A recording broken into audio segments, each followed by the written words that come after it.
সেই গণ অভ্যুত্থান থাকাকালীন সময়ে আমাদের মধ্যে যে রাজনৈতিক ঐক্য ছিল, আজকে একটা প্রতিযোগিতা তৈরি হয়েছে। প্রতিযোগিতা হতেই পারে, বিভিন্ন রাজনৈতিক দল তার দলীয় আদর্শ কর্মসূচি নিয়ে জনগণকে সংগঠিত করে তাদের দিকে জনগণকে ধাবিত করবে, নির্বাচনের মাঠে প্রতিযোগিতা করবে। কিন্তু সেই প্রতিযোগিতা এমন পর্যায়ে যাচ্ছে, সেটা ফ্যাসিবাদের পুনর্বাসনের সুযোগ করে দিচ্ছে।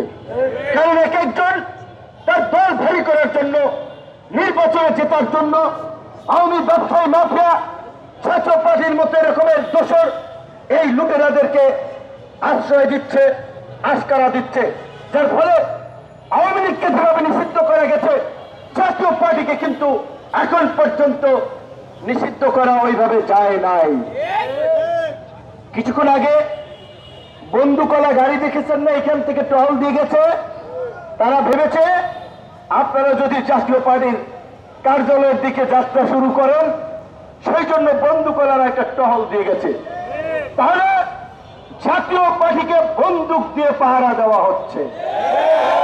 জিএম কাদেরের বাসা উত্তরা, এত জায়গায় মব হইল, ওইখানে তো কোনো মব হইল না। ওদের স্বপ্ন পূরণে পাশে থাকতে পেরে আমরা গর্বিত। এই যে যারা মবের পালোয়ান, যারা মব বিভিন্ন জায়গায় ফাটাইলেন, ওইখানে কেন ফাটাইলেন না?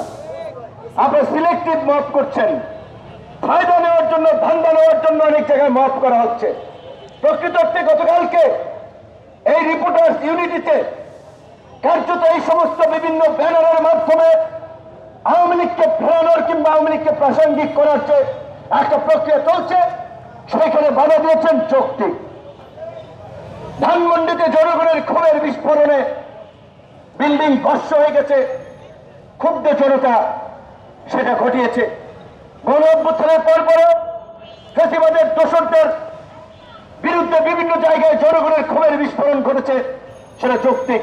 কিন্তু পরবর্তী থেকে আমরা দেখলাম এই গণ অভ্যুত্থানের আমাদেরই কোনো ভাই বন্ধু স্বজনরা একেবারে প্রফেশনাল চাঁদাবাজে পরিণত হয়েছে।